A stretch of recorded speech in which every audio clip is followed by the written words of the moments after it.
comme construction occidentale. Peut-être que c'est aussi quelque chose qui serait intéressant à aborder ce matin. Hein, comment finalement définir, qualifier, se qualifier et vivre en société avec des identités qui se construisent de manière diverse.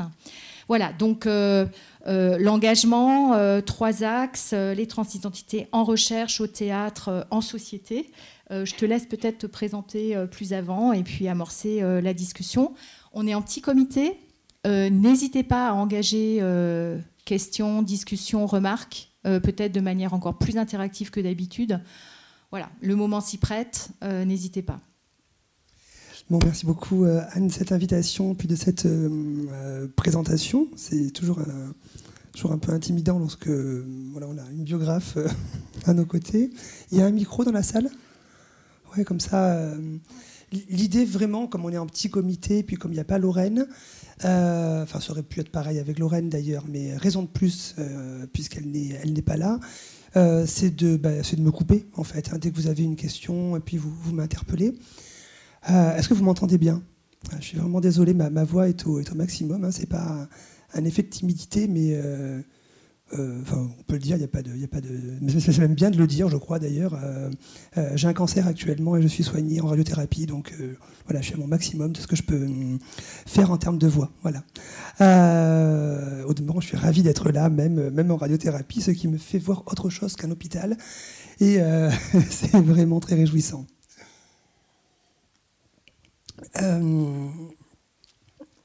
Alors.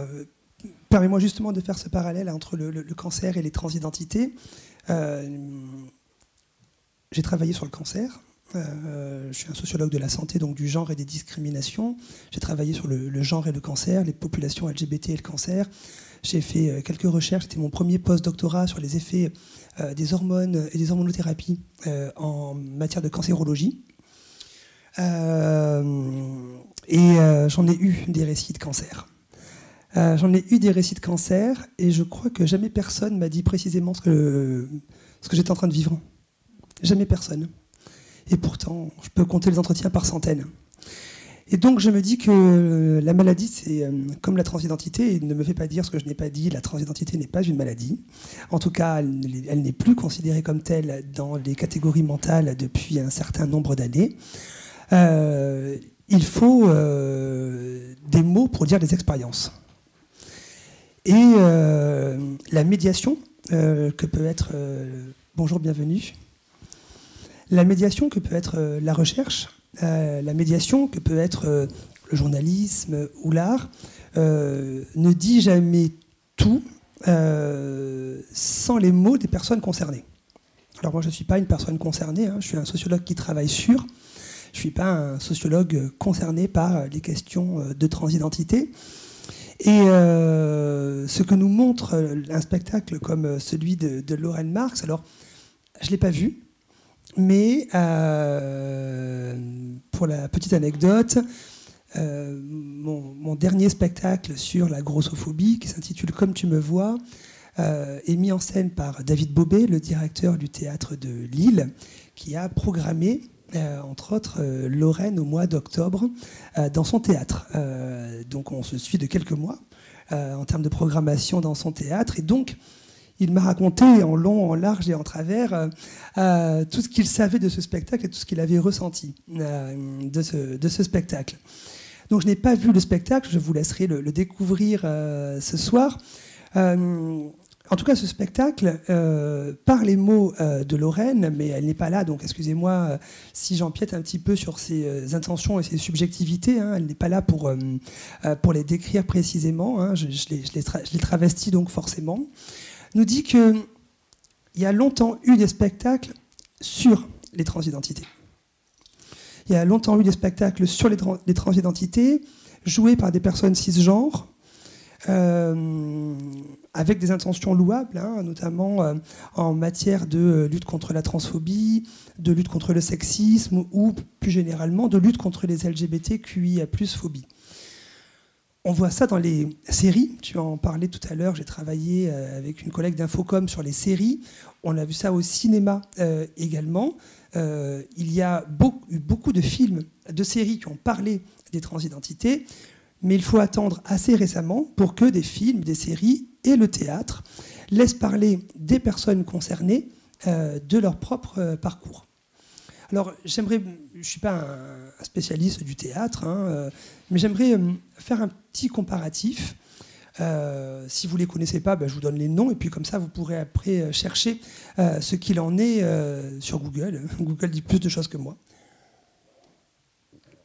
Au début des années 2010, il y a une metteuse en scène trans belge qui va raconter sa transidentité. Alors j'espère ne pas me tromper dans son prénom, c'est Vanessa Van Durme. Et elle va créer 2 spectacles, Regarde maman, je danse et Gardenia. Je ne sais pas si vous en avez entendu parler ou si vous les avez croisés. Je vous encourage à regarder ce qu'il en est. Et dans Regarde maman, je danse ou Gardenia, alors je les connais un peu ces spectacles parce que je l'ai accompagné en 2012 sur Gardenia et en 2014 sur Regarde maman, je danse, dans des bords de Seine. Et dans ces 2 spectacles, elle raconte sa transition. Elle raconte sa transition de 2 sortes. D'abord, elle la raconte intérieurement, si je peux le dire ainsi, subjectivement, introspectivement. Elle regarde dans Gardenia son vieillissement, bref son devenir, bref son parcours de personne trans. Et elle le raconte sur scène. Dans Regarde maman, je danse, elle pose son regard de manière toujours aussi introspective, mais cette fois-ci de manière relationnelle, vu qu'elle interpelle sa mère, et en l'occurrence sa famille, ses proches, comme si elle déclarait sa transidentité par son appartenance à un cabaret, et comme si elle nous faisait découvrir une maman dans la salle en train d'observer sa fille se travestir et se changer, et d'assumer progressivement une transidentité. Dans ces 2 spectacles, ce qui se joue, c'est un récit de soi. C'est un récit de soi à la première personne. Ça n'en fait pas moins quelque chose de politique. Sur scène, va se dire quelque chose de la transidentité. Il n'y a pas d'en dehors de la politique. Enfin, je veux dire, quand c'est sur scène, c'est politique. Quand c'est un discours public, c'est politique. Quand c'est un sujet politique, c'est politique. Il n'y a pas ce qui serait politique et ce qui ne serait pas politique. Ça, c'est une vue de l'esprit, de dire moi, ce que je fais, c'est politique. Moi, ce que j'engage, c'est politique. Et pas toi. Tout est politique. Parce que tout peut être saisi politiquement. Je ne parle pas de parti politique ou de politique publique. Je parle ici d'un discours partagé dans l'espace public. Mais la voie pour accéder aux politiques, c'est le biographique.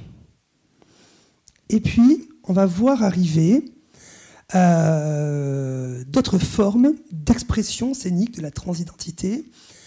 Et j'ai oublié son nom à cette chorégraphe trans, jongleuse, entre autres. Il faut m'aider.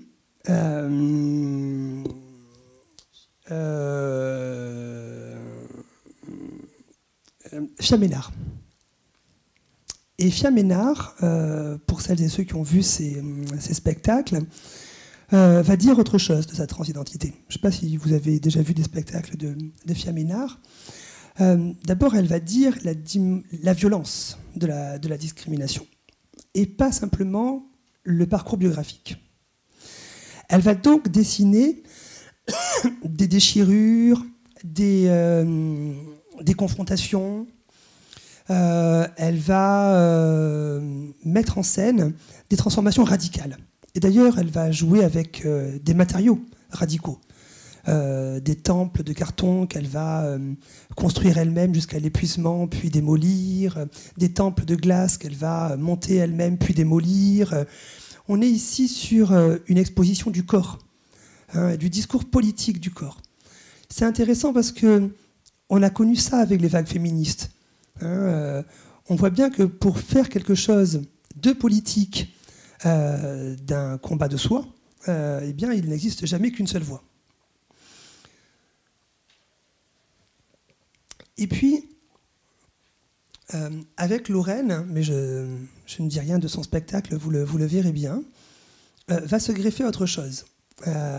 On a là une forme théâtrale qui prend le pli aussi de mouvements théoriques.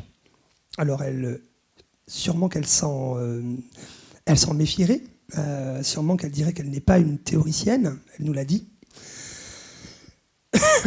Au demeurant, la transidentité a d'abord été la mise en avant de récits à la première personne, des biographies.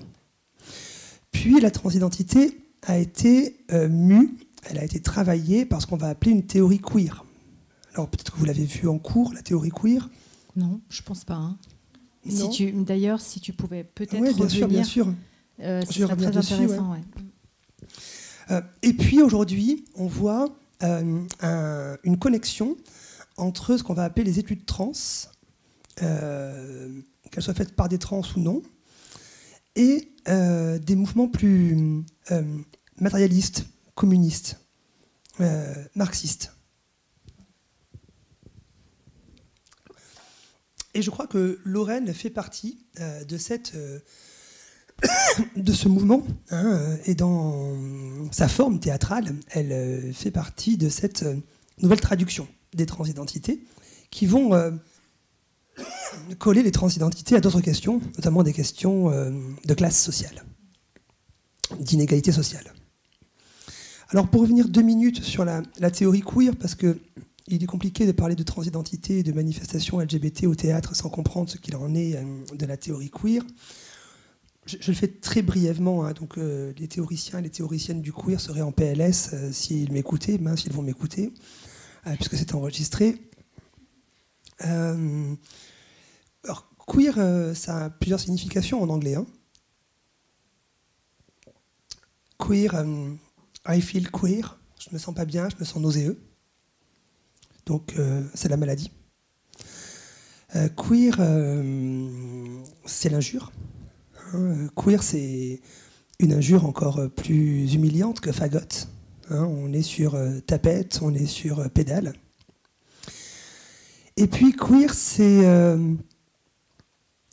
l'inverse de droit. C'est tordu, c'est bizarre. En anglais, droit, ça se dit straight. Et hétérosexuel, ça se dit straight. Queer, c'est donc une injure qui, étymologiquement, renvoie et à la maladie, et à la perversion, et à l'homosexualité. Dans les années 1990, à New York, va se monter une association qui s'appelle le Queer Nation. Et le Queer Nation va imposer un slogan. Ce slogan, ça va être le suivant. On est queer et on le reste. Excusez-moi de mon accent. Hein, we are queer and we are here. Hein, on est queer, on est là et on ne bouge pas. Et l'idée du queer, c'est précisément ça. C'est cette idée que la visibilité remplace la honte. C'est que la fierté remplace le silence. L'idée du queer, c'est aussi l'idée que la norme doit être travaillée non pas par un souhait d'inclusion infini, mais par la nécessité d'une subversion. Et vous avez ça avec les travaux de Judith Butler, la philosophe américaine Judith Butler, dans son livre « Troubles dans le genre ». Je ne sais pas si vous l'avez croisé, ce livre. Dans « Troubles dans le genre », Judith Butler, c'est la théoricienne classique du genre dans le monde. En 1995, elle écrit « Gender Trouble », qui paraît en France en 2005, je crois. « Troubles dans le genre ». Et dans « Troubles dans le genre », Judith Butler intitule son livre « Pour un féminisme de la subversion ». L'idée, c'est que le féminisme, ce n'est plus la cause des femmes. Ou plus seulement. Le féminisme, c'est la subversion des normes de genre de manière à combattre le patriarcat dans tous les endroits où le patriarcat se loge. c'est-à-dire bien sûr dans la cause des femmes, mais aussi et plus généralement dans toutes les manifestations qui émanent des minorités opprimées. Alors elle parle des personnes drag king ou drag queen, mais on pourrait rajouter les personnes LGBTQIA+, en général. Et le queer, c'est aussi ça, c'est la subversion. La subversion des identités, la subversion des places, la subversion des trajectoires, la subversion des modes de visibilité. Ce que nous dit, et vous le verrez, je le crois, Lorraine, c'est que la subversion, c'est une chose, mais qu'aujourd'hui, on se confronte encore à des degrés d'inégalité et de transphobie forts. Dans la première recherche sur la transphobie que nous avions menée avec Karine Espineyra en 2015, alors, ça paraît fou, hein, mais c'était la première recherche en France en 2015 sur la transphobie. Ça fait donc 10 ans. Petit point important, en 2015, le mot transphobie n'est pas entré dans le dictionnaire. Il faut attendre 2018. Petit point important, en 2015, la transphobie n'est pas reconnue dans le droit. Il faut attendre 2016. Pardon, quand tu dis reconnue dans le droit, ça veut dire que parmi les critères de discrimination, hein, dans le code pénal, article 225.1, alinéa 1 du code pénal, soyons très précis, il n'y avait en 2015 que 15 critères. Et il faut attendre 2016 pour qu'il y ait 18 critères, vu que cette année vont être ajoutés en 2016, l'identité de genre comme critère de discrimination reconnu, la précarité sociale et la glottophobie, l'accent. C'est pas la glotte au sens anatomique du terme, hein, c'est l'accent. Voilà. Bref, si vous voulez faire l'ENA et que vous venez de Agen, je vous conseille de changer votre accent. C'est un stéréotype, mais ça marche. Hein. Comme disaient les Anglais, it's a cliché, but it's true. Hein. Pierre Bourdieu l'avait bien montré. Hein. Venir du Béarn et monter à Paris, hein, c'est masquer son accent. Cette année-là, donc en 2016, la transphobie entre dans le droit. D'une part parce qu'enfin on l'a chiffré, en 2015 avec Karine Espineyra. Deuxièmement parce que la France allait être condamnée par la Cour européenne des droits de l'homme pour ne pas protéger les personnes trans de discrimination. Ce que je veux dire par là, c'est que... Excuse-moi, je t'interromps. Ça veut dire que si on recontextualise, la France est en retard ? Ouais, très. D'accord. À l'époque. Elle est encore, mais on va pouvoir revenir dessus si tu le veux. Oui, à l'époque, elle était très en retard. On va revenir sur cette histoire, hein, si vous voulez, des transidentités. Mais en 2016, on a donc le passage de l'idée de la subversion au constat que les inégalités perdurent. Et que la subversion, c'est bien, ça peut être drôle, ça peut être violent, ça peut être perturbant, mais que c'est pas ça qui, structurellement, change complètement la donne. Ça ne veut pas dire qu'il n'en faut pas de subversion, hein. C'est pas moi qui vais dire ça, notamment à des personnes qui s'intéressent au théâtre, ce serait un comble. Mais les structures sociales ne passent pas que par la subversion. Et je pense que Lorraine dit ça également, hein, quand les transidentités sont rendues visibles par des biographies, sont rendues visibles par de la subversion, et aujourd'hui rendent visibles des inégalités structurelles, notamment des inégalités de sexe, de race et de classe sociale, parce qu'on le sait, dans toutes les enquêtes, les survictimations, c'est-à-dire les personnes les plus victimes, ce sont toujours les personnes trans et racisées, trans et allophones, ou trans et pauvres. Donc ce qu'on appelle par ailleurs ces approches intersectionnelles. Ça, peut-être ça vous parle davantage. Ouais. Donc je pense que le spectacle que vous allez voir ce soir, il est, non pas le parachèvement, hein, mais il est à cette étape de la réflexion politique et théorique des transidentités aujourd'hui. Voilà. Comme s'il y avait un écho sans qu'on le veuille. Hein. Au fond, l'université n'a pas appelé Lorraine pour vérifier si c'est bien ça, et Lorraine n'a pas appelé l'université pour savoir si c'était bien ça qu'il fallait dire. Non, je pense qu'on est plutôt dans ce qu'on pourrait appeler un questionnement d'ambiance. Hein, c'est sur ça qu'on se questionne aujourd'hui. Voilà. Je ne sais pas si j'ai été clair. Merci beaucoup et peut-être ça suscite déjà des questions de votre part. N'hésitez pas. Il faut le micro, je crois.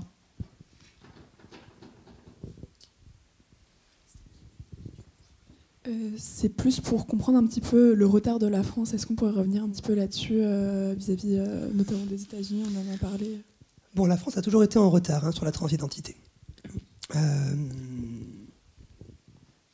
On fait une petite histoire, si vous le voulez, brièvement. Je vérifie le temps, histoire de ne pas vous embêter avec tout ça, mais de manière schématique. Alors, les historiens adorent avoir des dates, vous savez, toutes débutées.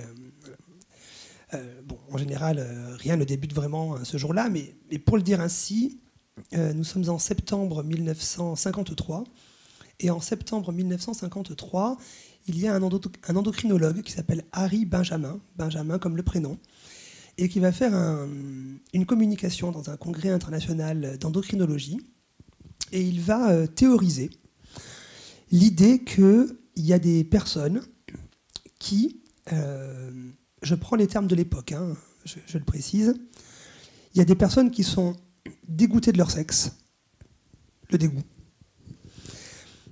Ces personnes, elles sont dégoûtées de leur sexe jusqu'à la mutilation, et donc elles veulent changer anatomiquement de sexe. Et elles ont ce souhait depuis l'enfance. Donc on a 3 conditions: le dégoût, le souhait de changer anatomiquement de sexe, donc l'autre sexe, et troisièmement, la permanence du désir.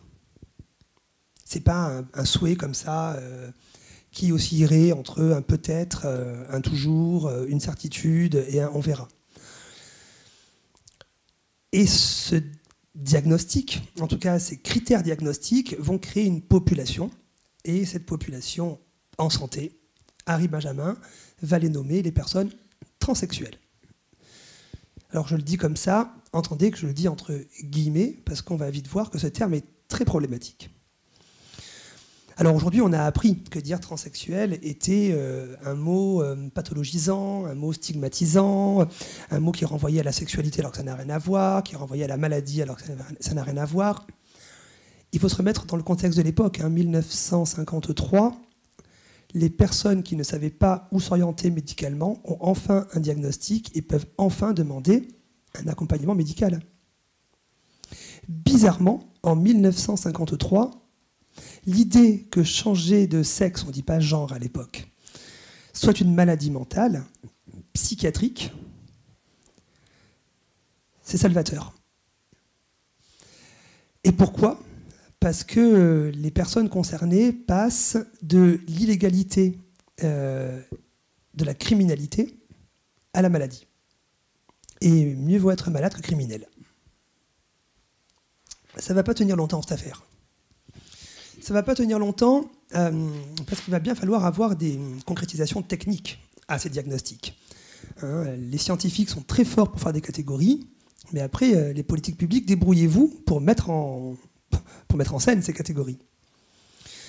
Il faut aller du côté des États-Unis dès les années 60 pour voir des gender cliniques, des cliniques du genre. Alors les cliniques du genre, vous allez me dire, tiens, on parle déjà de genre. Oui, on commence à parler de genre. On commence à parler de genre aux États-Unis dès les années 60 pour 2 choses. On ne parle pas de genre pour parler de femmes et d'hommes. Ça, on en parle aujourd'hui de genre pour parler d'identité de genre. On en parle aujourd'hui de genre pour dire les hommes et les femmes, le masculin et le féminin. L'identité de genre, puisque c'est d'elle dont il s'agit, c'est un terme psychiatrique originellement.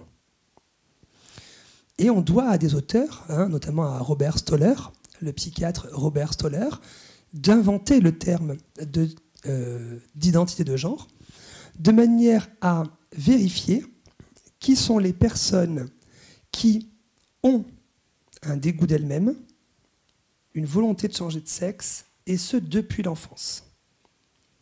Et vous voyez bien le problème. Être dégoûté de soi, ça peut se dire, ça peut se voir. Je me mutile, je ne me regarde plus. Vouloir changer de sexe, ça peut se dire. Je veux prendre des hormones, je veux une opération. Mais depuis l'enfance, est-ce que ces gens ne mentent pas? Comment vérifier les vrais des faux? Et je dis ces termes parce que ce sont les termes de l'époque. Les vrais transsexuels, les faux transsexuels. Alors on va créer des cliniques. Enfin, aux États-Unis, ils vont se créer des cliniques qui vont associer psychiatres, psychanalystes, endocrinologues et chirurgiens pour trier les vrais des faux. Alors ça va avoir pour effet d'abord d'exclure beaucoup de gens qui sont considérés comme faux et qui seront réorientés vers la psychanalyse. Ne pouvant pas bénéficier des opérations, eh bien, on leur donnera un divan pour traiter la folie. Mais ça va aussi donner lieu à de nombreuses transitions. À la visibilité de certaines transitions par des médias, notamment la presse à scandale. Et les personnes trans deviennent des faits divers, pour le dire ainsi. À la même période en France, ce qui va prévaloir, c'est l'approche psychanalytique.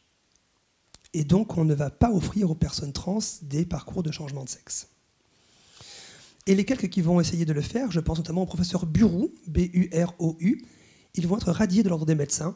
Et le professeur Burou va devoir créer une clinique privée à Casablanca, la clinique du Parc, pour opérer des personnes trans, dont certaines, vous les connaissez sûrement, je pense à Bambi, qui a bénéficié d'un reportage en son nom, un livre, Bambi comme le personnage de Disney, qui était une danseuse, une chanteuse de cabaret, avant de devenir enseignante. La France donc refuse de voir ça. La France est donc déjà en retard. Dans les années 80, un psychiatre bordelais, le professeur Marc-Louis Bourgeois, va faire des allers-retours entre les États-Unis et la France. Il va se poser une question que vous connaissez par ailleurs concernant l'homosexualité. N'y a-t-il pas quelque chose dans le cerveau qui explique la transidentité? Un gène, une activité cérébrale. Bref, est-ce qu'il n'y a pas quelque chose d'inné à cette affaire-là? Bon, il n'a rien trouvé, le professeur Bourgeois. Je l'ai eu plusieurs fois en entretien. Il habitait près de chez moi. Je suis bordelais, donc j'ai pu en bénéficier. Et ce faisant, il va importer des protocoles de soins. Et dès 1981, en France, on va voir apparaître des protocoles de soins comme aux États-Unis. Sauf que la France va accepter d'opérer des gens, mais elle ne va pas accepter de leur donner un état civil qui leur permettrait d'avoir des papiers associés au genre qu'elles finissent par avoir après les opérations. En 1993, donc, la France est condamnée par la Cour européenne des droits de l'homme pour non-respect de la vie privée des personnes. Imaginez la situation, vous allez à la poste, vous ne pouvez pas retirer votre colis vu que vous n'avez pas de papier d'identité conforme. Vous prenez le bus, vous ne pouvez pas justifier de votre titre de transport ou de votre réduction parce que vous n'avez pas de papier conforme. Vous ne pouvez pas louer un appartement, vous ne pouvez pas ouvrir un compte, vous ne pouvez pas quitter le territoire, vous ne pouvez pas avoir une assurance, vous ne pouvez pas déposer un CV. Excuse-moi, juste pour que je comprenne bien, conforme, dans ce cas-là, ça veut dire quoi? C'est-à-dire qu'on a des personnes qui ont bénéficié d'opérations et d'hormonothérapie, mais qui, sur leur carte d'identité et sur leur passeport, ont leur sexe de naissance. Un exemple tout bête, avant cette loi de 2016, donc on était en pourparlers avec le défenseur des droits, à l'époque c'était Jacques Toubon, pour promouvoir une loi contre la transphobie. Alors, le mot transphobie n'apparaît pas dans le droit. Le terme, c'est reconnaissance des discriminations à l'encontre de l'identité de genre. Comme le terme homophobie, il n'apparaît pas dans le droit pénal. C'est discrimination à l'encontre de l'orientation sexuelle réelle ou supposée. Ça veut dire ça. Bêtement, ça veut dire ça. On était en pourparlers avec le défenseur des droits, et à cette époque, je voulais faire venir une personne qui avait beaucoup milité contre la transphobie chez le défenseur. Elle prend son train à Bordeaux et il y a un contrôle, il y a des contrôleurs à Poitiers. Elle avait une réduction, sauf que dans sa carte d'identité, il y avait toujours son sexe masculin. Elle a été arrêtée à Poitiers et ils ont voulu la faire descendre du train parce qu'elle n'avait pas les bons papiers.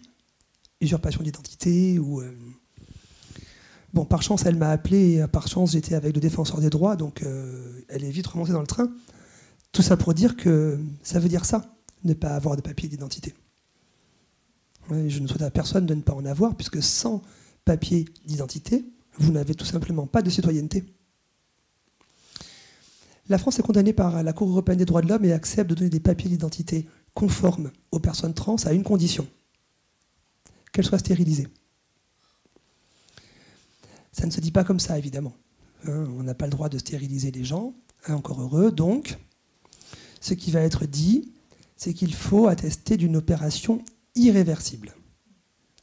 Et la seule chose qui médicalement est irréversible, c'est la stérilité. On va donc imposer aux femmes trans, c'est-à-dire aux personnes qui se sentent femmes et qui se vivent en tant que femmes, de passer par une vaginoplastie, donc de la construction d'un vagin. Pour beaucoup, c'est ce qu'elles veulent, hein, donc il n'y a pas un problème, c'est pas un problème, mais sans préservation des gamètes. Comparaison que vous comprendrez facilement. Je suis un homme atteint d'un cancer des testicules. Avant l'ablation des testicules, on me propose de conserver mes gamètes au cas où plus tard je souhaite procréer par fécondation in vitro. Ce n'est pas proposé aux personnes trans. Deuxièmement, on propose aux hommes trans, pas forcément une phalloplastie, parce que c'est compliqué à construire un pénis, mais on leur impose une hystérectomie, c'est-à-dire le retrait de leur utérus, de manière à ne pas voir d'hommes qui tombent enceints. Puisque s'ils avaient gardé leur utérus, ces hommes trans, ils auraient pu tomber enceints. Il faut attendre 2016 pour que la France soit de nouveau condamnée par la Cour européenne des droits de l'homme pour atteinte à la dignité de la personne et pour injonction à la stérilisation. Oui, la France a toujours été en retard, et elle l'est encore. Les débats actuels sur la non-binarité, les débats actuels sur les traitements proposés aux mineurs trans montrent que nous ne sommes pas en tête de podium sur l'inclusion et l'acceptation des personnes trans encore aujourd'hui. Ce que tu nous racontes, c'est quand même une histoire d'une violence d'État et d'une véritable oppression qui s'exerce sur les corps également, les identités. Et c'est... Enfin, moi, j'ignore cette violence d'État. Ça s'ancre dans des dimensions sociales, culturelles. Alors, il y a une spécificité française. Ouais. Tous les pays n'ont pas réagi de la même façon. Il y a une spécificité française et peut-être, c'est une hypothèse, mais peut-être que vous en aurez d'autres, peut-être que tu en auras d'autres, qu'on peut faire le parallèle avec l'homosexualité à cet égard. Dans Sociologie de l'homosexualité, un petit repère publié en 2013, les sociologues Arnaud Lerche et Sébastien Chauvin proposent des explications à la naissance et au maintien de l'homophobie, malgré les lois contre l'homophobie. Et ils mettent en avant 3 modes d'explication. Le premier, c'est le discours de haine, c'est-à-dire l'activation par des politiques, mais aussi par des médias, de discours de haine. Et le discours de haine est performatif, au sens où, du moment où il est prononcé, il finit par se cristalliser dans au moins quelques représentations. Et ça, on peut l'entendre du côté des transidentités, et on a vu des discours de haine très récents, autour notamment des mineurs trans. Vous avez pu voir, à Paris particulièrement, les débats l'an dernier autour de l'affichage de ce livre, Transmania, dont je ne vous conseille pas la lecture, puisque, selon moi, c'est un livre qui incite à la haine. Je ne peux pas dire ce que je pense profondément du livre, puisque c'est enregistré, et que si les auteurs du livre entendent, par exemple, que j'estime que ce livre est transphobe, donc je ne le dirai pas, eh bien, je peux avoir un procès pour diffamation.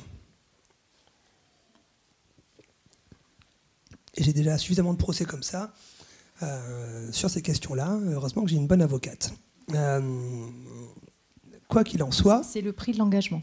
C'est le prix de la visibilité et de l'engagement, oui. C'est la joie de faire des conférences sous protection policière et d'avoir des menaces de procès qui vont rarement jusqu'au procès, hein, mais en tout cas des menaces.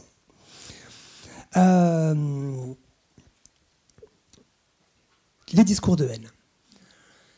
Mais ça n'explique pas tous les discours de haine, parce qu'on ne sait pas d'où ça vient, qui les prononce, et quand on a deux noms, bon, ça ne donne pas l'entièreté du paysage. Les sociologues dont je parlais vont proposer deux autres explications que je trouve très intéressantes pour le cas français. Hein, resserrons au cas français, même si ces débats sont internationaux maintenant. La première des raisons, disent-ils, ou la deuxième, vu qu'on vient d'en citer une, c'est l'anticommunautarisme. La France est une république qui déteste, je vais le dire plus posément, qui est embarrassée vis-à-vis des communautés. C'est le propre de l'école, du service public, de traiter les personnes comme si elles n'avaient pas de caractéristiques.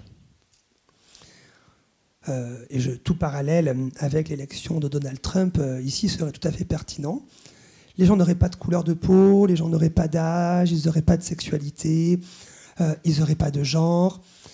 Et d'ailleurs, lorsqu'en 2008, l'Assemblée nationale débat sur la pertinence ou pas d'inclure la notion de discrimination à l'encontre des minorités de sexualité, hein, donc l'homophobie, dans le droit, eh bien, on voit apparaître à droite, hein, puisque c'est à droite que ça se passe, des prises de position en disant mais si on reconnaît des minorités, si on reconnaît des communautés, qu'en est-il de l'unité républicaine et de la neutralité républicaine? Alors, à ne pas traiter les communautés et à ignorer les communautés, on finit par les maltraiter. Le troisième point que mettre en avant, c'est sociologue, et je défends particulièrement ce point, c'est que la France est touchée par une maladie théorique, c'est la psychanalyse. Alors je suis désolé s'il y a des psychanalystes dans la salle et s'il y a des psychanalystes qui entendent mon propos, mais ça a toujours été la psychanalyse qui, dans les écrits scientifiques, alors je ne parle pas des psychanalystes dans leur cabinet, hein, je n'ai pas été frappé dans tous les cabinets, mais pour avoir lu,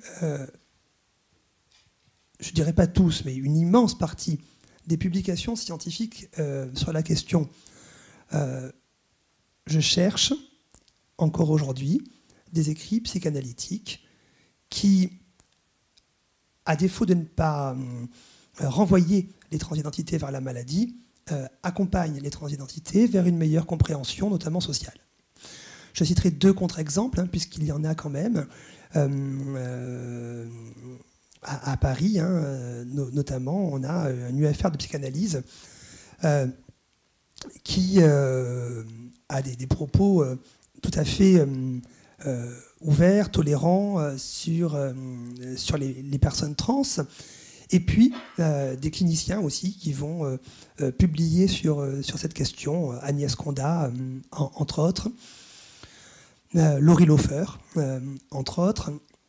Quoi qu'il en soit, quand on regarde les publications sur l'action des mineurs trans, les essais sur les mineurs trans publiés depuis 2020, vu que depuis 2020, il y a un grand débat sur faut-il ou pas hormoner les personnes trans mineures, faut-il ou pas opérer les mineurs trans, eh bien, sur l'ensemble de ces livres, j'en ai compté 25 publiés depuis 2020, il y en a 20 qui s'opposent à l'accompagnement des mineurs trans, et sur ces 20, les 20 sont des livres de psychanalystes. Il n'y a qu'en France qu'on voit ça. Faites des congrès internationaux et dites-leur que un des arguments du débat en France est psychanalytique. La salle se retourne sur elle-même en se disant « mais ça fait partie du débat, la psychanalyse ?» Il y a quelque chose en France de caractéristique à la psychanalyse, c'est le roc de la pensée autour de de la différence des sexes. Il y a une différence des sexes qui serait sacrée et qu'il ne faudrait pas dépasser. Il n'y a que 2 sexes, dit le nouveau président des États-Unis. Et je crois qu'on est malade de ça.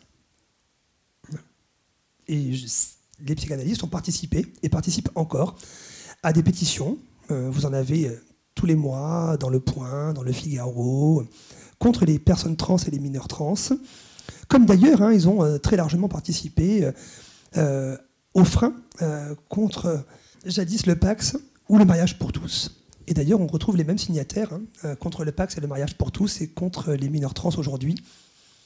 Le parallèle en termes de noms dans ces tribunes me semble absolument effarant. Alors ça, c'est effectivement pas qu'une question de discipline, mais c'est aussi une question de rapport de pouvoir. Donc ça veut dire aussi que, enfin, ça révèle, disons, la force, la visibilité, la capacité de ces groupes et peut-être de cette discipline ou de ce milieu à porter sa voix et quelque part à l'imposer. Et donc ça me renvoie à un autre facteur, mais qui n'est peut-être qu'un effet de ce que tu décris. C'est quand même, je ne sais pas ce que vous en pensez, mais une forme d'invisibilité de ces questions à l'école et à l'université. Je ne sais pas si vous avez déjà été, on va dire, en contact avec ces questions-là, des enseignements. Alors évidemment, maintenant, il y a des masters, il y a de la recherche et donc de l'enseignement autour des discriminations, des questions de genre, etc. Mais c'est ultra récent et c'est souvent très spécifique. C'est-à-dire qu'il faut s'inscrire dans des formations où il faut suivre des cours, etc. En fait, dans des formations plus généralistes, et on va prendre notre exemple, c'est-à-dire un master de sciences sociales autour des questions de culture, de patrimoine, c'est pas très visible encore, alors qu'en réalité, ça pourrait, parce que voilà, il y a, tu vois, enfin, tu nous décris tous les impacts, toutes les dimensions, etc. Bon. Donc, à l'université, est-ce que vous avez été voilà, en contact, je vais dire, je choisis voilà, ce terme exprès pour être un peu neutre, être un peu, voilà, avec ces questions au niveau de votre génération, parce que c'est plus la mienne déjà, voilà, on est déjà dans un basculement sur plein de choses. Donc, est-ce que vous avez été sensibilisé, en contact, vous avez... Ouais, scolaire et universitaire, parce que voilà, c'est aussi là que se forge la pensée, se publient des choses, la recherche, et puis ensuite se diffusent des formes voilà, des idées dans d'autres pratiques professionnelles et d'autres mondes. Donc je me posais la question par rapport à vos expériences. Moi, j'ai envie de dire qu'il y a de plus en plus de cours qui se tournent autour de la thématique de la lutte contre le patriarcat, de manière générale, et donc qui le prennent de plusieurs manières, que ce soit par le biais du sexisme ou du racisme. Et du féminisme. Oui, oui, c'est ça. Ouais. Et moi, du coup, en licence d'histoire de l'art, j'ai eu comme ça, sur un cours sur les institutions culturelles, un cours qui était tourné vers la place des femmes dans l'histoire de l'art, etc. Et du coup, qui évoquait toutes ces luttes-là, mais précisément parler de la transidentité. C'est vrai que j'ai jamais eu de cours là-dessus, malgré le fait qu'il y ait beaucoup de cours qui parlent du patriarcat, de cette domination, etc. Voilà. Oui, donc je crois qu'il y a encore une forme d'invisibilité dans ces mondes-là aussi. Oui, alors le collège et le lycée, c'est pas l'université, ça c'est certain en termes de traitement de la question.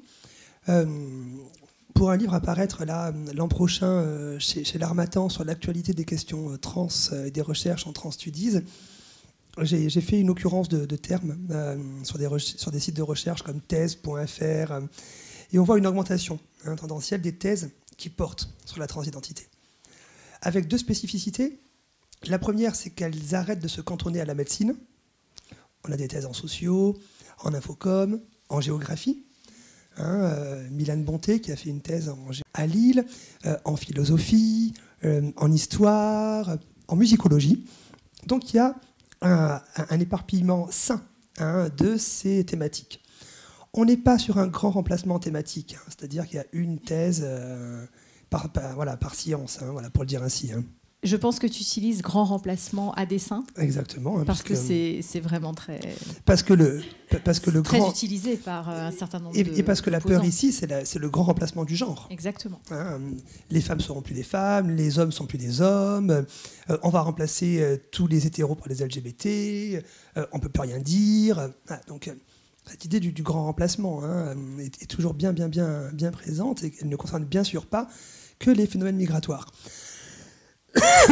L'université, c'est pas le collège et le lycée, disais-je. Alors bien sûr, il y a une augmentation en nombre, mais on n'est pas sur une submersion. Il y a une complexification des thématiques, on est plus simplement sur la maladie. Donc ça, c'est aussi très intéressant.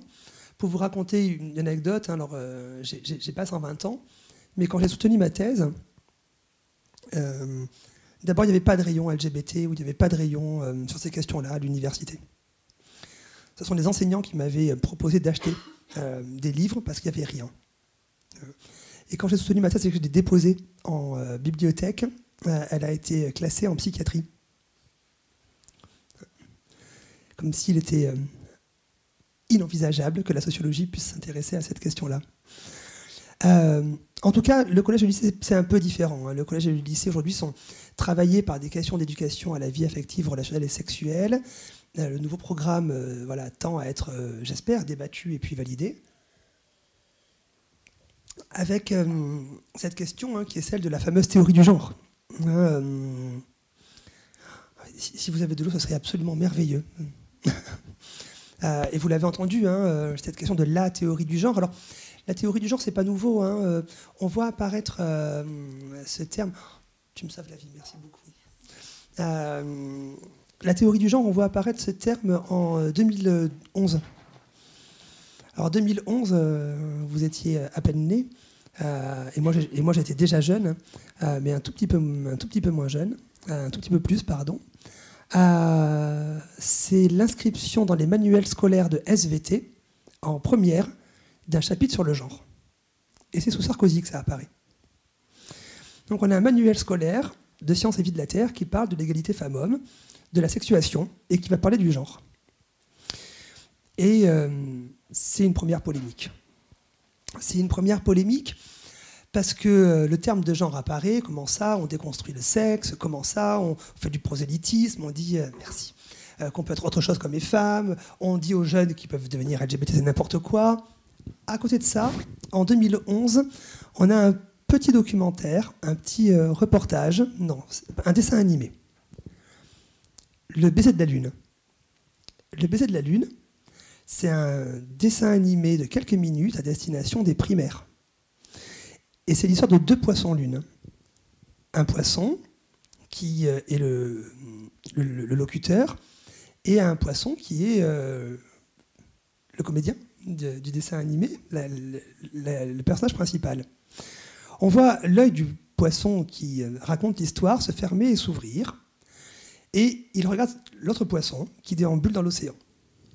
J'ai plus les prénoms de ces poissons, mais il dit que le poisson qu'il observe, c'est son soleil.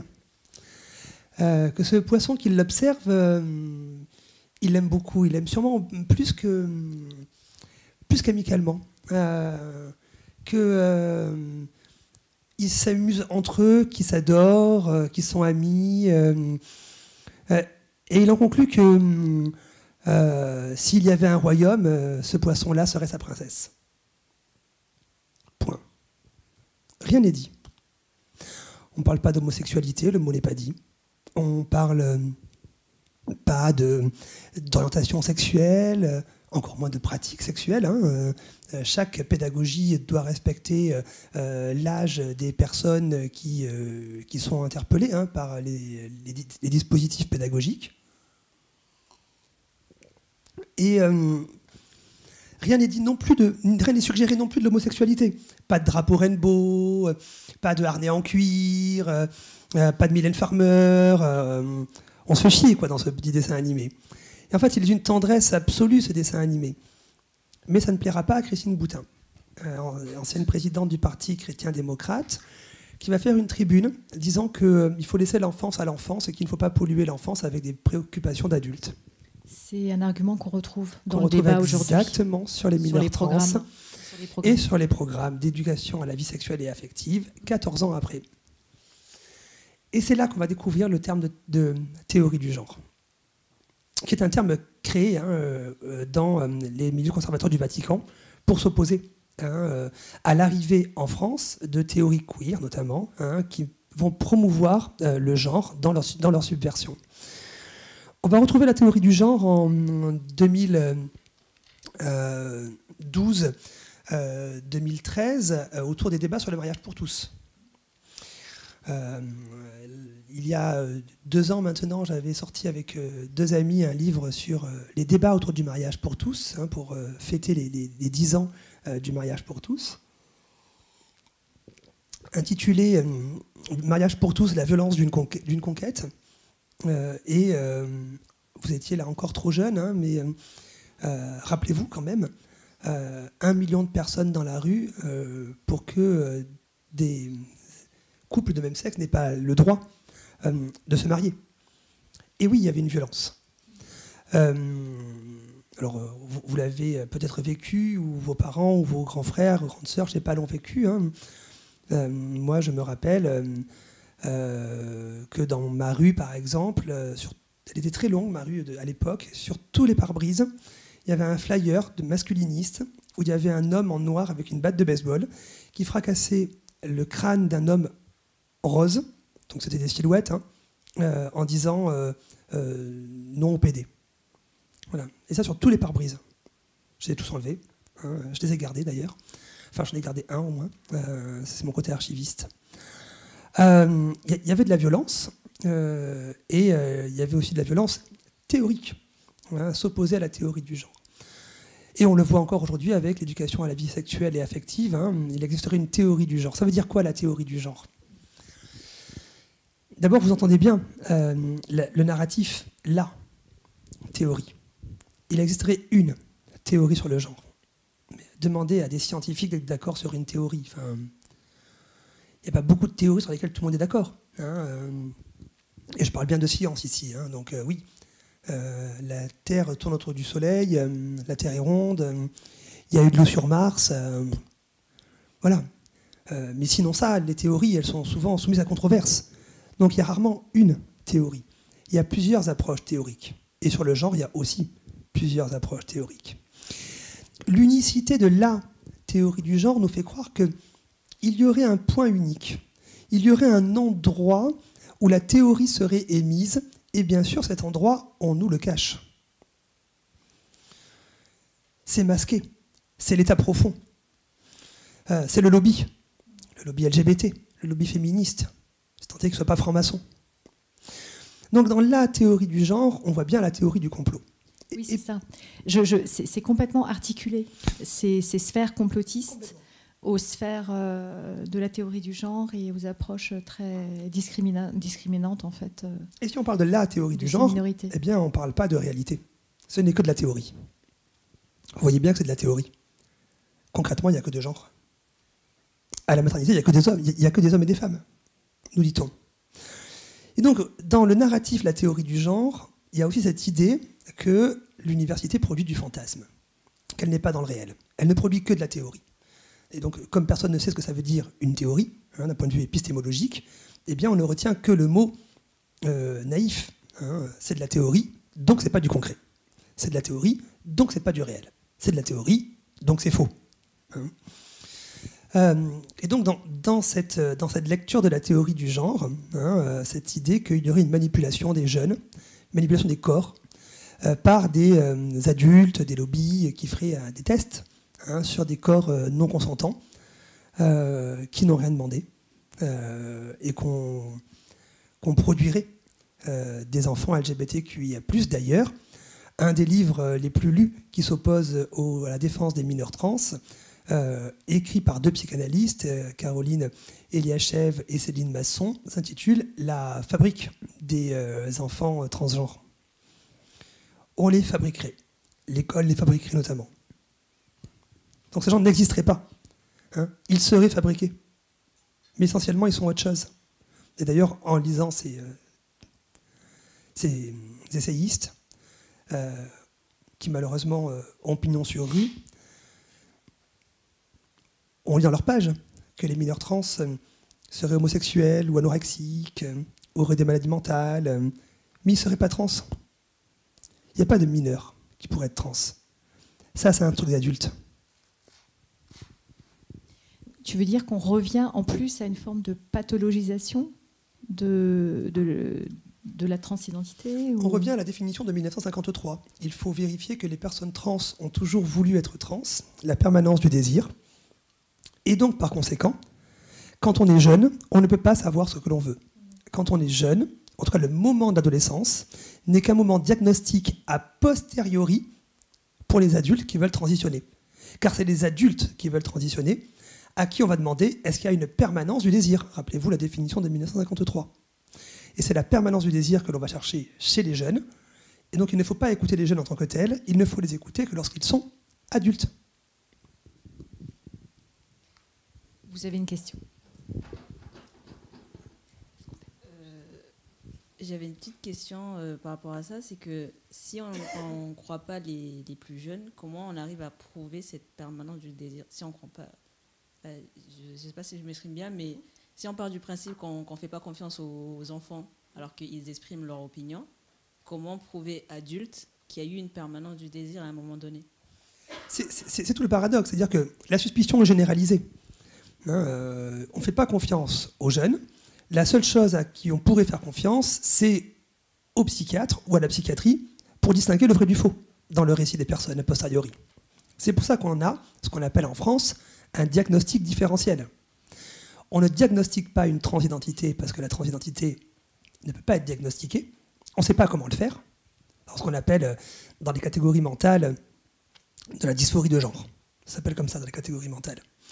Non, on peut faire un diagnostic différentiel, donc on peut distinguer ce qui pourrait prendre la forme d'une transidentité, mais qui n'en est pas.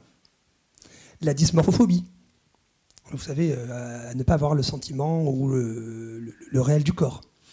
La dépression, la bipolarité, la schizophrénie. Et donc ce que fait la psychiatrie, c'est qu'elle va évincer tous ces syndromes pour en conclure que si ce n'est aucun de ces syndromes, alors c'est que la personne est trans. C'est comme ça que ça se passe.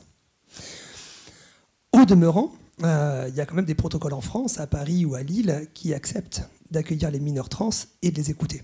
Ce qu'on appelle des protocoles transaffirmatifs, et qui vont accueillir la parole des mineurs trans. Alors, mineurs trans, ça ne veut pas dire qu'ils vont se faire opérer. On dit mineurs trans parce qu'on n'a pas de terme en français.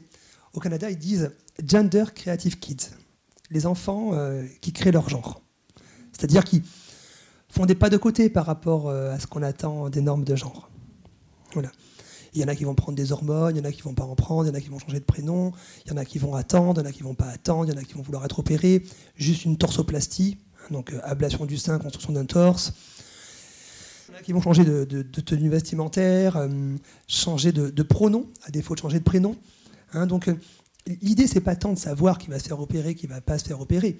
L'idée est plutôt d'accompagner les mineurs à tester ce qu'ils pressentent de leur identité de genre, de manière à les accompagner plus tard, s'ils souhaitent être opérés, mais aussi à les accompagner maintenant, parce qu'on sait que taire ou avoir des doutes sur son identité de genre, c'est amoindrir la santé mentale de ces jeunes. Et toutes les recherches le montrent. Actuellement, on est sur une recherche avec des collègues sur la santé mentale des LGBTQIA+. On le sait sur l'homosexualité, ça marche pareil, sur les personnes trans. Quand on ne peut pas dire qui on est et quand tout le monde met en doute qui on est, eh bien notre santé mentale est affectée. Pas la peine d'avoir fait une thèse en santé publique pour bien le comprendre.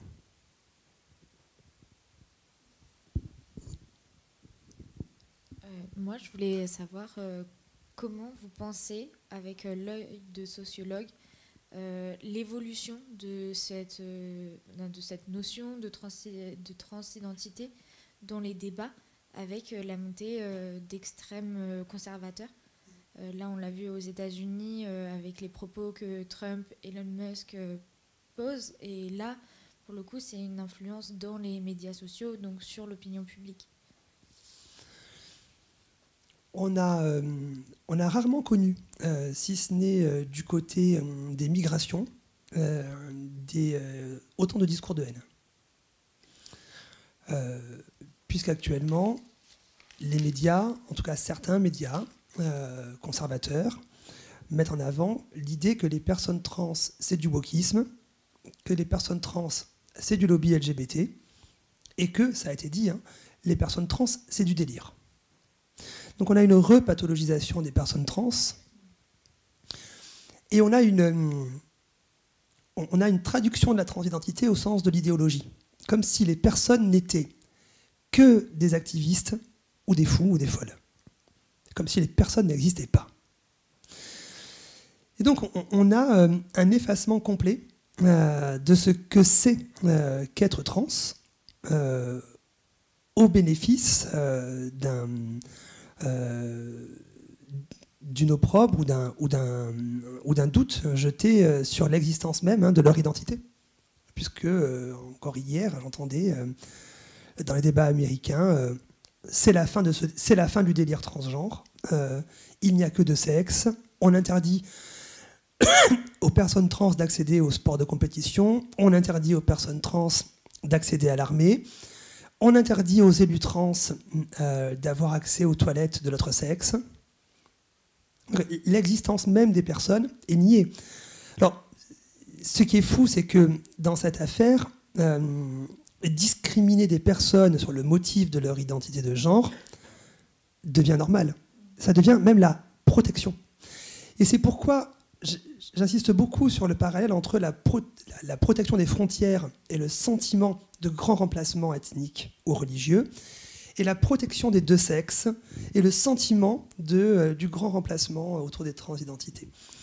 On est clairement sur un fantasme statistique, on est sur un conservatisme, un conservatisme qui n'est plus un conservatisme d'ambiance, ici, c'est clairement un conservatisme politique, et on est sur une diminution des droits. D'accord, merci. Je ne connais pas beaucoup de populations qui, à part les personnes migrantes, je ne connais pas de population qui, et les personnes au RSA actuellement, connaissent une diminution de leurs droits.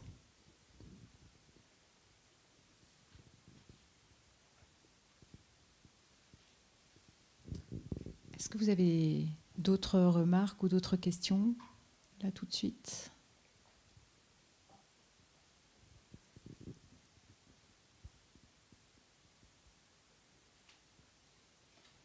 Non? Il y a un metteur en scène qui a travaillé autour ou avec des mineurs trans. Son prénom, Stemmer. Il a écrit un livre avec... décidément, je suis très fatiguée. Je ne suis pas folle, vous savez, cette comédienne française. Isabelle... non, c'est pas Isabelle Huppert. Isabelle Adjani. Il a écrit un livre avec Isabelle Adjani en fin d'année. Et Stemmer travaille beaucoup avec les jeunes. Et il a créé un spectacle sur l'école. Et dedans... on a des jeunes personnes trans, 2 garçons trans notamment, qui viennent exprimer ce qu'il en est de cette expérience de la transidentité à l'école. Vous pouvez le voir, entre autres, sur théâtrecontemporain.net ou .com, je ne sais pas quel est l'indicatif, pour un spectacle que nous avions créé avec David Bobet en 2018 pour le Festival d'Avignon et qui s'intitule « Mesdames, Messieurs, le reste du monde ». Et il y a un épisode qui reprend le spectacle de François Stemmer. Je voulais te remercier pour la clarté de la présentation, notamment sur la théorie du genre. Je pense que c'est important et c'est très utile aussi.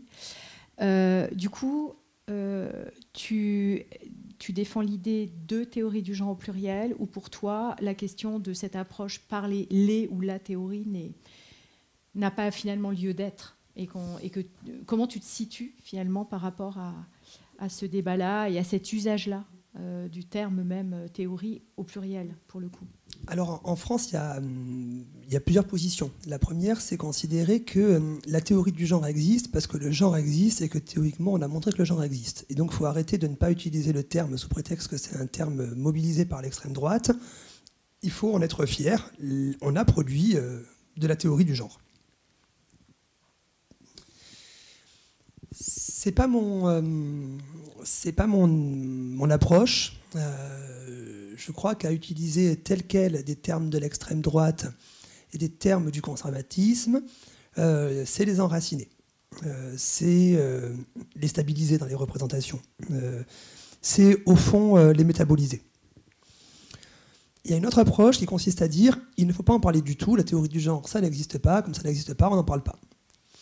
Ça m'ennuie un peu parce qu'il y a quand même une unité dans les théories qui parlent de genre, c'est de constater que quand on parle de genre, on ne parle pas de nature. Et que le genre et le sexe, ce n'est pas des choses naturelles. Y compris le sexe, ce n'est pas des choses naturelles. La preuve, il y a des opérations sur le sexe des enfants intersexes. La preuve, il y a des pilules. La preuve, il y a plein de dispositifs administratifs pour dire le sexe, et plein de dispositifs médicaux pour dire le sexe, y compris in utero. Donc on est loin de la nature pure et parfaite du sexe. Ça m'ennuie qu'on n'en parle pas non plus. Je serais plutôt à dire qu'il existe des théories sur le genre, et que, comme toute théorie, elles sont controversées, mais elles se mettent toutes d'accord sur un point, c'est que le genre existe. Ce qui nous permet d'avancer politiquement sur le fait qu'on est plusieurs, même en contradiction, on est à peu près d'accord, sur le fait qu'il n'y a pas que des théories, mais qu'il y a des faits, qu'il y a des constats, et le constat, c'est lequel? C'est que le genre existe. Et aussi vrai qu'il y a eu de l'eau sur Mars, le genre existe. Est-ce que ça suscite des réactions, des retours de votre part? Non? Moi, c'est peut-être simplement, est-ce que vous auriez des moyens d'expliquer que le genre existe et que la transidentité existe, etc., à des personnes qui sont convaincues du contraire? Bon, la meilleure preuve que la transidentité existe, c'est l'existence des personnes trans. Il existe des personnes trans, il en a toujours existé. On les appelait autrement avant, hein. On les appelait les éoniens, les invertis. Il y a toujours eu des personnes trans. Et il y en a dans tous les pays, y compris ceux qui ne parlent pas de genre. Dans toutes les cultures, y compris les cultures qui ne parlent pas de genre. Oui, c'est pour ça que je disais en introduction que c'est aussi sans doute une construction assez occidentalo-centrée que de parler de genre, de construction de genre, de théorie du genre, etc. Parce que dans plein de sociétés de culture, c'est désigné différemment, vécu différemment, assumé différemment, et qu'on a même une valorisation de ces identités. Ou pas. Mais effectivement. Vous avez l'anthropologue Laurence Hérault, H-E-R-A-U-T, qui raconte un rite de passage décrit chez des Berdaches. Les Berdaches, c'est des populations d'Amérique centrale. Alors Berdache, c'est un vilain mot, c'est comme Esquimau,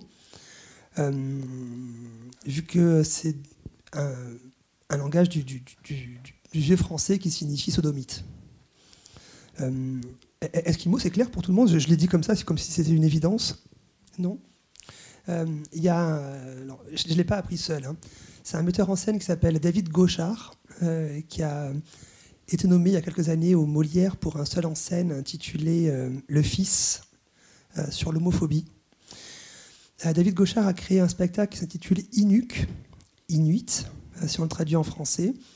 Et il nous rappelle que, après je reviendrai sur Laurence Hérault, que quand les Européens vont conquérir le Grand Nord canadien pour exploiter les ressources minières, forestières du Grand Nord, ils vont rencontrer des Inuits et pour que l'opinion publique soit favorable à ces explorations qui coûtent cher, eh bien, ils vont filmer leur cohabitation avec les Inuits.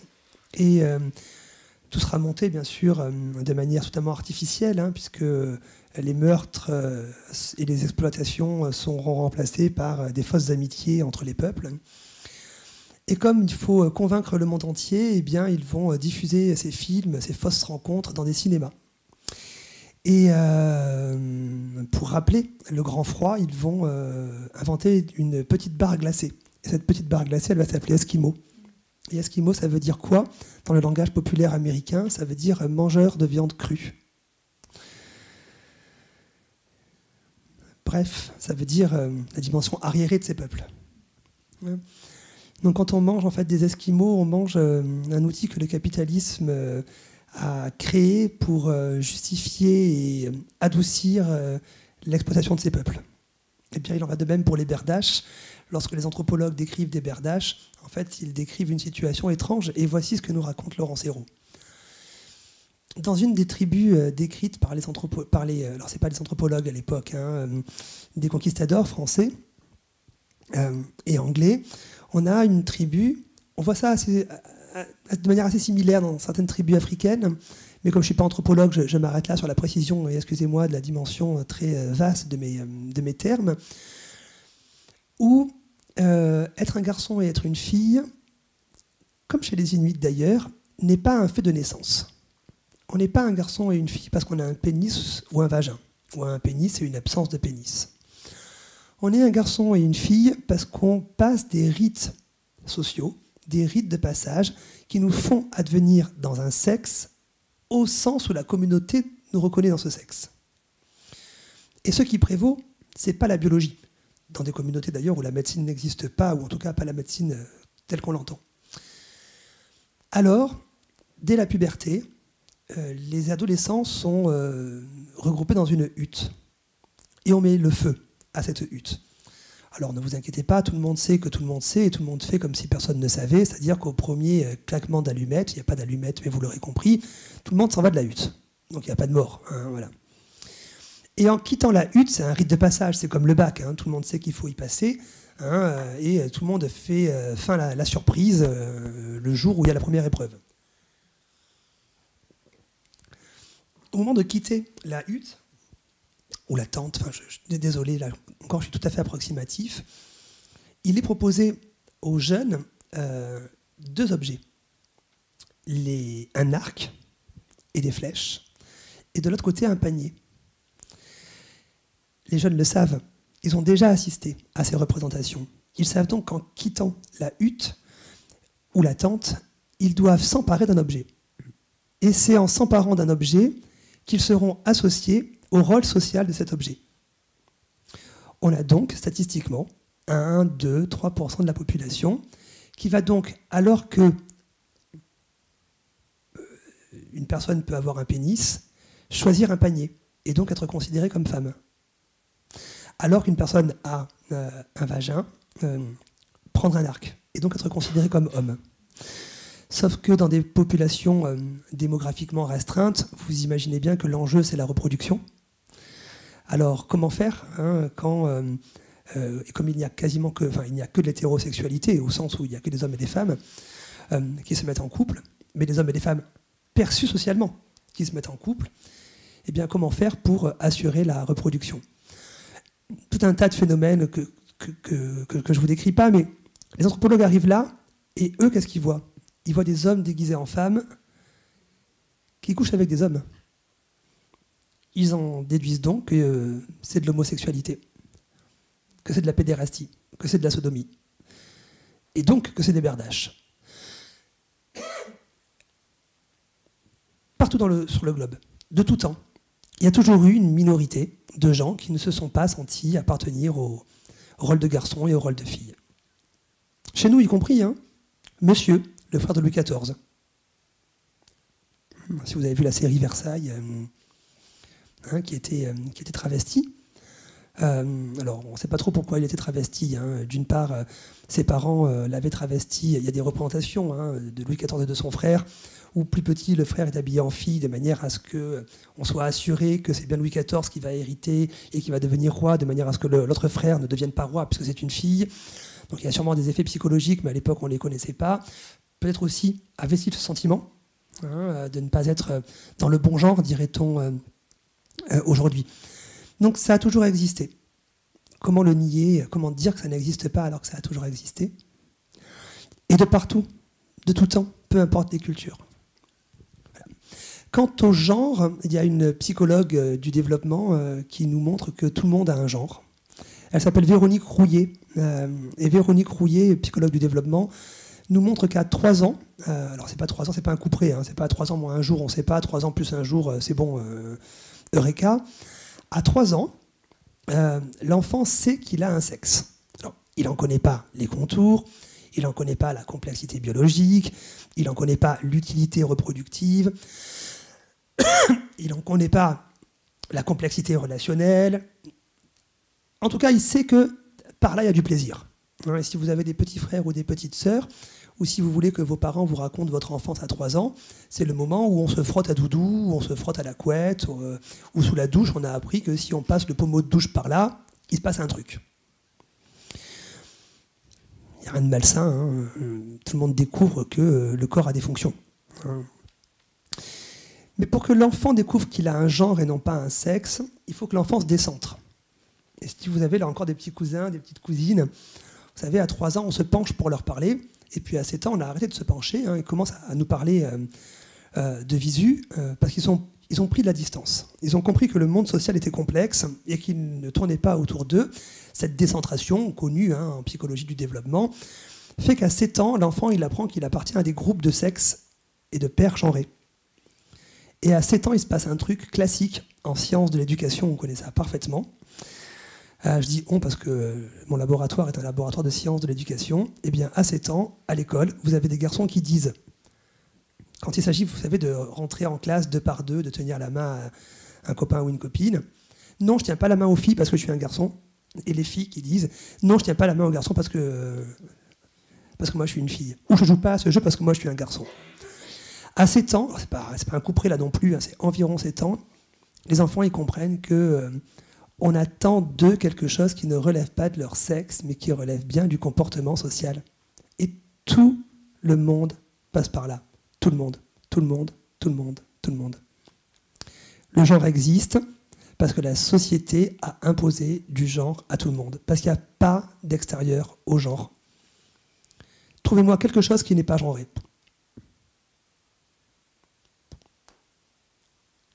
Trouvez-moi un truc qui n'est pas genré. Trouvez-moi un truc qui n'a pas de genre. Je ne vous parle pas des astéroïdes qu'on nomme par des chiffres et des lettres incompréhensibles. Là, dans notre société, il n'y a rien qui n'est pas genré. Dans un langage qui plus est français excessivement genré, tout est genré. Tout est genré parce que tout est perfusé par des représentations de genre. Tout. Parler, s'asseoir, respirer, manger, s'habiller, tout est perfusé par des représentations de genre. Et il n'y a personne qui en fait l'économie. Personne.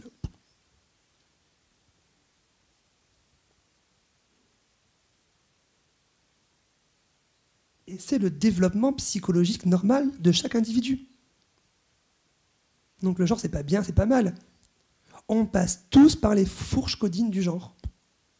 C'est comme ça que s'effectue le développement psycho-affectif de l'enfant. Qu'on le veuille ou non. Donc un développement psycho-affectif, socialement, culturellement, construit, influencé, on est d'accord. Et évidemment, vous vous doutez bien que quand on va au Japon, le masculin et le féminin, c'est pas tout à fait la même chose qu'en France. Pas la peine d'être anthropologue pour le savoir. Alors Françoise Héritier l'avait bien montré, mais peut-être que vous avez lu Stupeur et tremblement d'Amélie Nothomb, ou vu le film.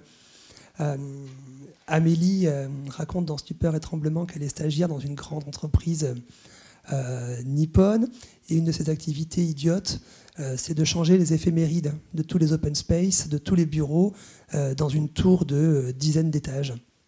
Donc changer les éphémérides, ça prend une journée entière pour ne rien faire, puisque ça se refait tous les jours. Elle bouge partout, elle bouge tout le temps. Elle raconte qu'elle est une vraie fourmi dans la fourmilière. Il y a une personne qui ne bouge pas. Il y a une personne qui est inactive, pourrait-on dire. C'est le patron. Il est toujours en haut, il ne bouge jamais. C'est toujours aux salariés d'aller le voir. L'inactivité au Japon, c'est quelque chose de masculin. Parce que c'est symbolique du pouvoir. C'est aux autres de venir nous voir. On le trouve encore aujourd'hui ici.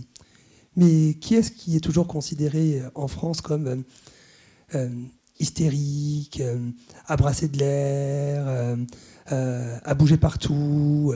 Les femmes. Donc on voit bien que dès qu'il s'agit de bouger pour être actif, de bouger pour être fort, de bouger pour être puissant, le travail, ça c'est masculin en France. Au Japon, ce qui est masculin, c'est plutôt l'immobilité. Pas la peine d'être anthropologue, les romans le montrent bien. Il n'y a rien d'essentiellement masculin et féminin. Ce qui demeure, c'est toujours que ce qui est considéré comme masculin est considéré comme supérieur à ce qui est considéré comme féminin.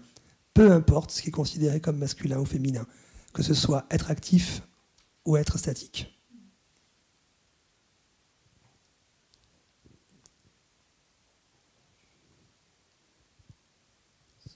Est-ce que, je sais pas, il y avait des choses à partager ou des réactions?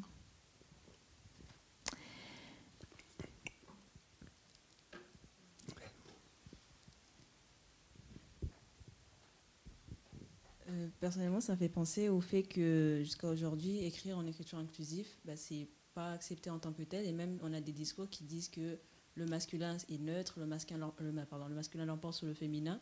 Et quand on a nos représentants politiques qui arborent le même discours, ça fait repenser au fait que le peuple veut quelque chose et revendique une certaine ouverture dans l'écriture. Et à un moment donné, la langue française, c'est une langue vivante. Elle se doit aussi d'avancer par rapport au changement. Vous dites 3 choses qui peuvent apparaître contradictoires, si vous me le permettez. D'abord, que le peuple le veut. Permettez-moi de mettre un gros doute là-dessus. Si le peuple voulait de l'écriture inclusive, on n'aurait pas les résultats électoraux que l'on a. Deuxièmement, tout le monde n'est pas en master d'une université qui parle de culture. Voilà. Notre environnement direct est un gros biais de représentation. J'ai une copine qui écoutera peut-être cet enregistrement et qui était amoniste, qui l'est encore, et qui a voté Benoît Hamon. Elle me disait, c'est fou, il a fait 5% alors que sur mon Twitter, 100% des gens votaient Benoît Hamon. Bah oui, entre nos amis, nos relations et puis la vraie vie, il se passe des choses. Moi, si j'en crois mon Twitter, 100% des gens aiment Mylène Farmer et sont gays. Donc, ce qui est vrai. Non. Deuxièmement, que la langue française évolue, ça c'est une évidence. Mais elle n'évolue jamais d'un seul mouvement. Je vous renvoie au dictionnaire de l'Académie française qui a été publié au mois de septembre et qui inscrit encore que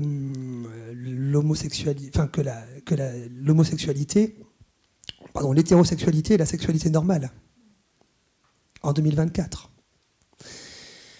Quant à l'écriture inclusive en tant que telle, il y en a plusieurs, des écritures inclusives. D'ailleurs, je suis toujours très étonné sur ça, comme sur le reste. Mais bon, depuis la Covid, je crois qu'on a l'habitude qu'on n'écoute pas la science. Ce que disent les scientifiques, c'est que l'écriture inclusive, en fonction de ses formes évidemment, n'empêche pas la lecture. Elle n'empêche pas non plus certaines personnes éloignées de la lecture, pour des troubles psychiques par exemple, d'avoir accès à la lecture, en masculinisant et en féminisant les termes. Alors bien sûr, les points, les astérisques, les crochets, ça peut être compliqué, mais il y a différentes formes d'écriture inclusive. Et on le sait depuis longtemps, lorsqu'on fait une offre d'emploi et qu'on marque uniquement le masculin, eh bien les femmes postulent moins. C'est pourquoi il y a une loi en France qui interdit de déposer une offre d'emploi sans marquer cherche conducteur / conductrice. Parce que sinon, les femmes postulent moins. Et ça, on le sait. Et on a dû faire une loi pour ça. Alors que le masculin soit le neutre, et qu'on continue à penser que le masculin est le neutre, alors qu'on a fait une loi, pas pour la beauté de la loi, mais parce qu'on sait scientifiquement que lorsqu'on parle que au masculin, les femmes ne se sentent pas concernées. Je trouve ça assez... quel terme je pourrais employer assez déconcertant, et surtout assez fatigant que les constats scientifiques soient sans cesse mis en doute. Sur l'écriture inclusive, tout le monde est d'accord. Vous-même, dans vos institutions, etc., est-ce que c'est des questions que vous travaillez? Oui. Donc on a beaucoup d'étudiants en apprentissage ou en stage, donc qui sont vraiment dans le milieu professionnel, et je me demandais justement si toutes ces questions avaient leur place dans vos milieux professionnels ou dans vos pratiques. Alors qu'on a des institutions qui refusent nettement l'écriture inclusive. Alors, dans la recherche, on est plus ou moins libre, mais à l'éducation nationale, il est textuellement interdit d'utiliser l'écriture inclusive, depuis une circulaire de Jean-Michel Blanquer.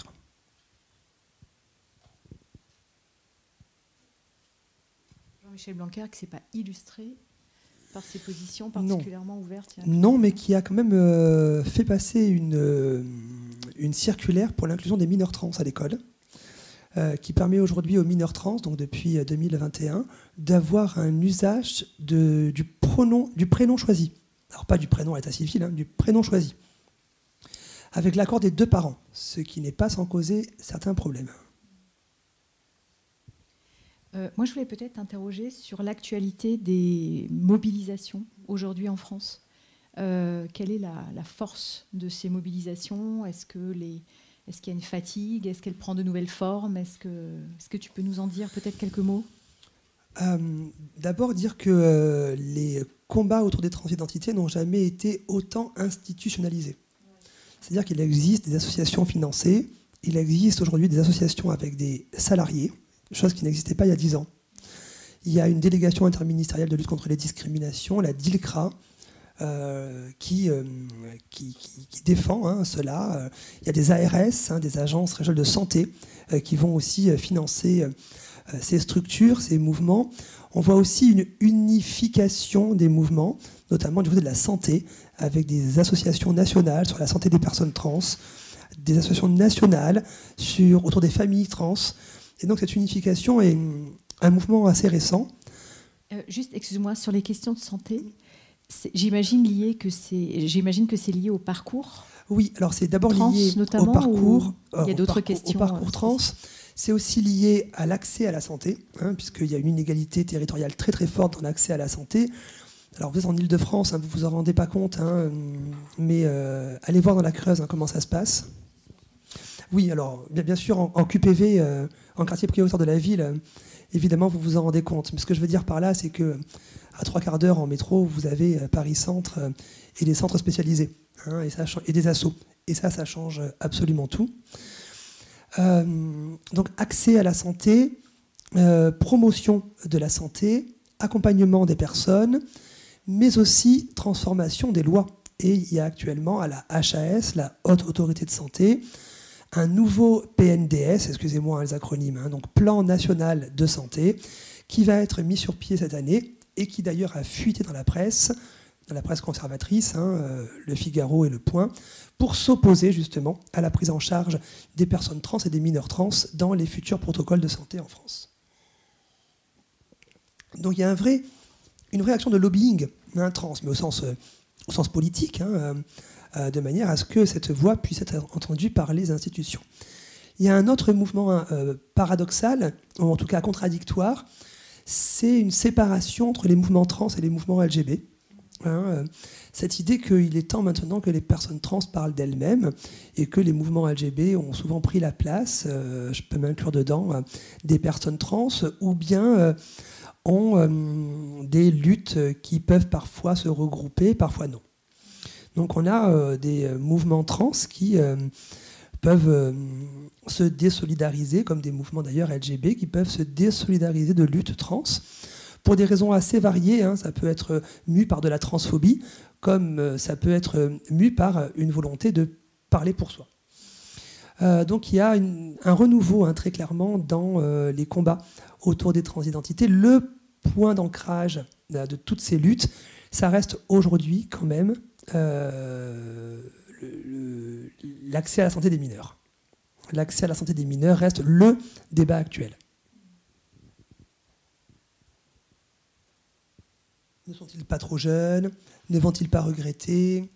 Des questions que on imagine que chaque parent aimant est en droit de se poser, pour de bonnes raisons. Parce que quand on aime un enfant, j'imagine qu'on veut son mieux, le mieux pour lui. Au demeurant, politiquement et théoriquement, ce sont des questions étranges parce qu'elles sont déjà résolues par la recherche. On sait que les regrets sont de 1% à l'âge adulte, après les opérations notamment. Et donc les gens savent ce qu'ils veulent, en général. Alors 1% de regret, vous allez me dire quand même, s'il y a 1% de regret, c'est que on ne fait pas bien les choses, c'est qu'on laisse passer des personnes qui n'auraient pas dû être opérées. Il n'y a pas de médecine sans regret.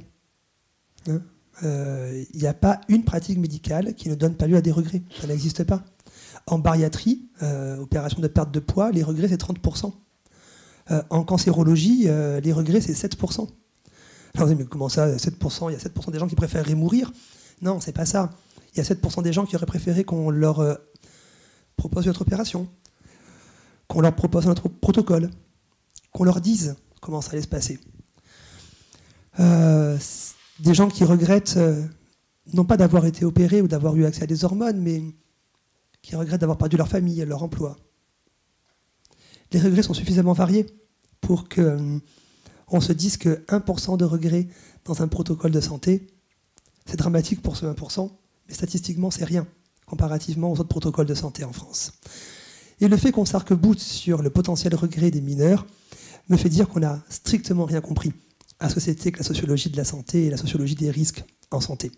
Et donc, si on mobilise ce fameux chiffre des regrets potentiels chez les mineurs, c'est pas qu'on s'intéresse à leur santé, c'est qu'on s'oppose à eux, tout simplement.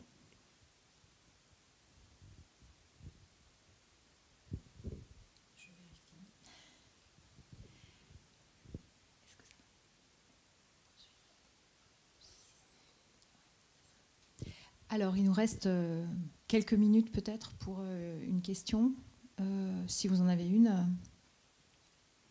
Oui, du coup, ce sera la dernière. Oui, alors juste j'avais une question par rapport au taux de suicide chez les personnes trans qui, je ne sais pas ce que vous en pensez par rapport, mais qui était, je ne sais pas s'il est plus ou moins élevé par rapport à la population. Est-ce que je peux juste ajouter une dimension à la question qui est, tu l'as un peu amené, mais sur les inégalités territoriales, l'accès à un monde associatif de solidarité ou pas, et du coup, est-ce qu'il est plus difficile et est-ce que ça se manifeste peut-être par le phénomène que tu décris, par exemple dans certains quartiers ou dans certaines régions rurales ou plus éloignées. Voilà, est-ce qu'il y a aussi cette dimension territoriale qui peut jouer dans la condition d'être trans aujourd'hui en France, si on prend le cas français? Mais commençons peut-être par ta question. Non, c'est deux questions connexes. Alors sur la question de la sursuicidité des personnes trans, on a du mal à le mesurer. Les études internationales montrent que les personnes LGB, donc lesbiennes, gays, enfin les minorités de sexualité, ont un taux de suicide ou de pensée et de pratique suicidaire. Vous voyez, c'est pas la même chose.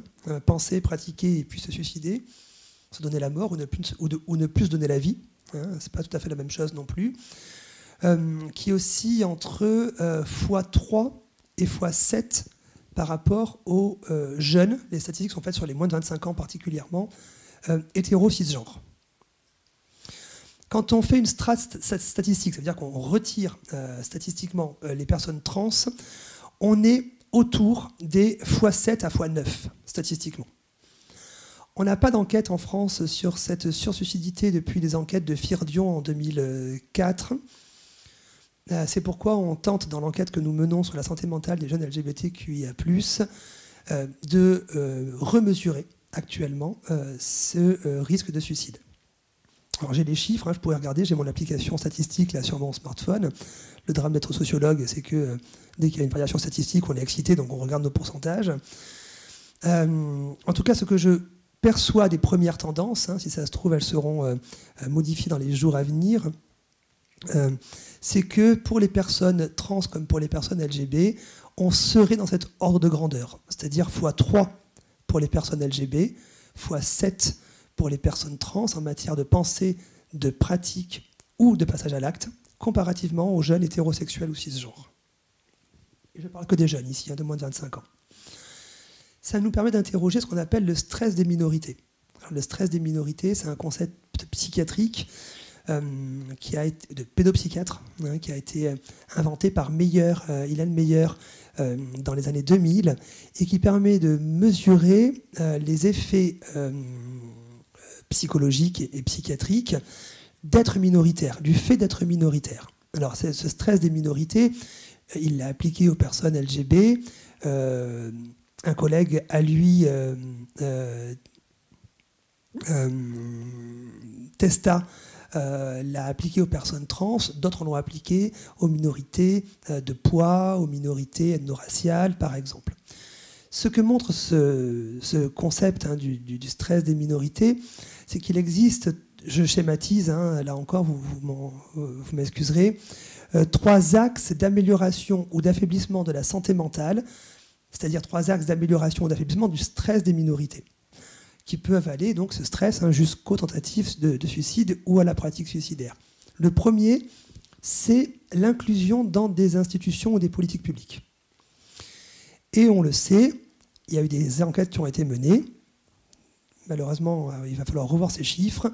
Dans les États des États-Unis qui ont été accueillants pour les personnes trans, le taux de suicide des personnes trans semble diminuer. Il en va de même pour les personnes gays ou lesbiennes. Deuxièmement, au-delà des institutions ou des politiques publiques, l'inscription dans des groupes de pairs. Ne pas se sentir seul, pouvoir en parler. Alors, bien sûr, les associations, mais plus généralement des groupes de pairs, physiques ou numériques. Troisièmement, le groupe familial. Être inclus familialement. Et là, on a une bizarrerie en France, c'est qu'on a beaucoup misé sur l'école, et tant mieux, on a beaucoup misé sur les groupes de pairs, les assos, et tant mieux, on a très peu misé sur la famille, alors qu'on sait statistiquement que ce qui, proportionnellement, augmente le plus le bien-être en termes de santé mentale des jeunes, LGBTQIA+, c'est l'inscription et le soutien familial. Mais les politiques familiales en France sont des politiques natalistes ou de garde d'enfants, ce ne sont pas des politiques de santé mentale. Et donc, par conséquent, on a oublié de jouer sur ce levier. D'où l'importance de notre étude, j'espère, de pouvoir le montrer.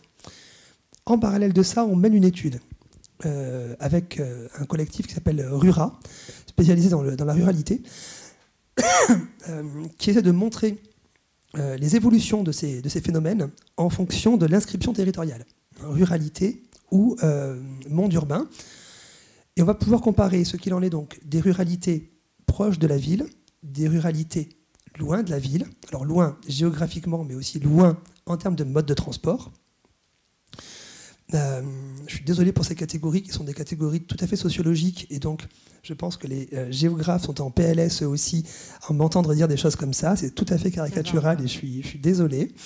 En tout cas, sociologiquement, ça a du sens de le dire ainsi, parce qu'on ne peut pas analyser tous les critères. Donc si on doit analyser quelques critères, statistiquement, c'est le sentiment d'être en ruralité, et c'est un sentiment, donc objectivement, comment on fait.